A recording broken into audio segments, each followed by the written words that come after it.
নমস্কার, আমি রূপা। আশা করি আপনারা সবাই ভালো আছেন।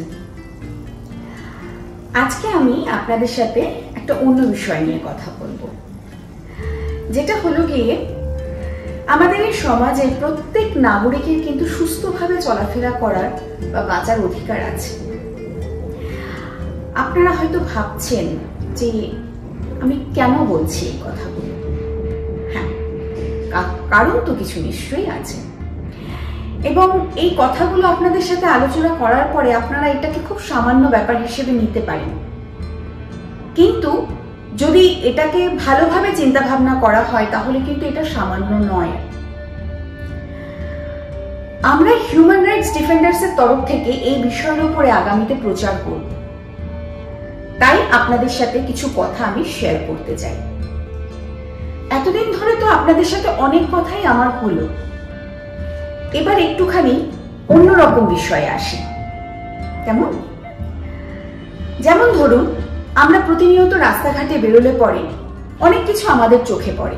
কিছু মানুষ আছেন যারা ধরুন পাড়ার দোকান থেকেই গুটখা, তলব, খৈনি এরকম ধরনের জাতীয় জিনিস কেনেন এবং কিনে সেগুলো রাস্তাতেই তারা প্যাকেট খুলে মুখে ঢেলে প্যাকেটটি যেখানে সেখানে ফেলে দিলেন, এবং কিছুক্ষণ পরে তারা তাদের সেই মুখ ভর্তি থুতু পিক সেইগুলো রাস্তার যেখানে সেখানে ফেলে দিচ্ছেন।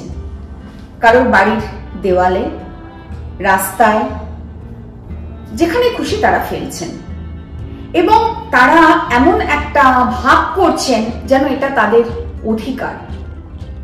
আসলে তা নয়। আপনারা কি জানেন আপনারা কি করছেন? আপনারা পরিবেশকে দূষণ করছেন।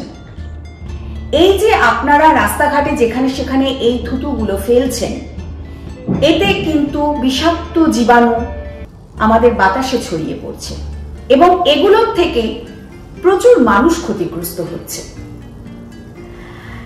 আর রইল বিড়ি সিগারেটের কথা। অনেকেই এরকম ওপেন স্মোক করে যাচ্ছেন রাস্তাঘাটে, এতে কিন্তু এয়ার পলিউশনও হচ্ছে। ভেবে দেখেছেন কি একবারও? আমি ওপেন স্মোকিং এর এগেইনস্টে কথা বলছি না, আপনি স্মোক করতেই পারেন, কোনো অসুবিধা নেই, কিন্তু ব্যাপার হচ্ছে সেটা হলো আপনি স্মোক করবেন, আমি নন স্মোকার, আমি কেন আপনার স্মোকিং এর ধোঁয়াটা কনজিউম করব? এতে তো আমি অসুস্থ হতে পারি, আরো 5 জন অসুস্থ হতে পারি। তো সেটার দিকে আপনাদেরকে কিন্তু নজর রাখতে হবে।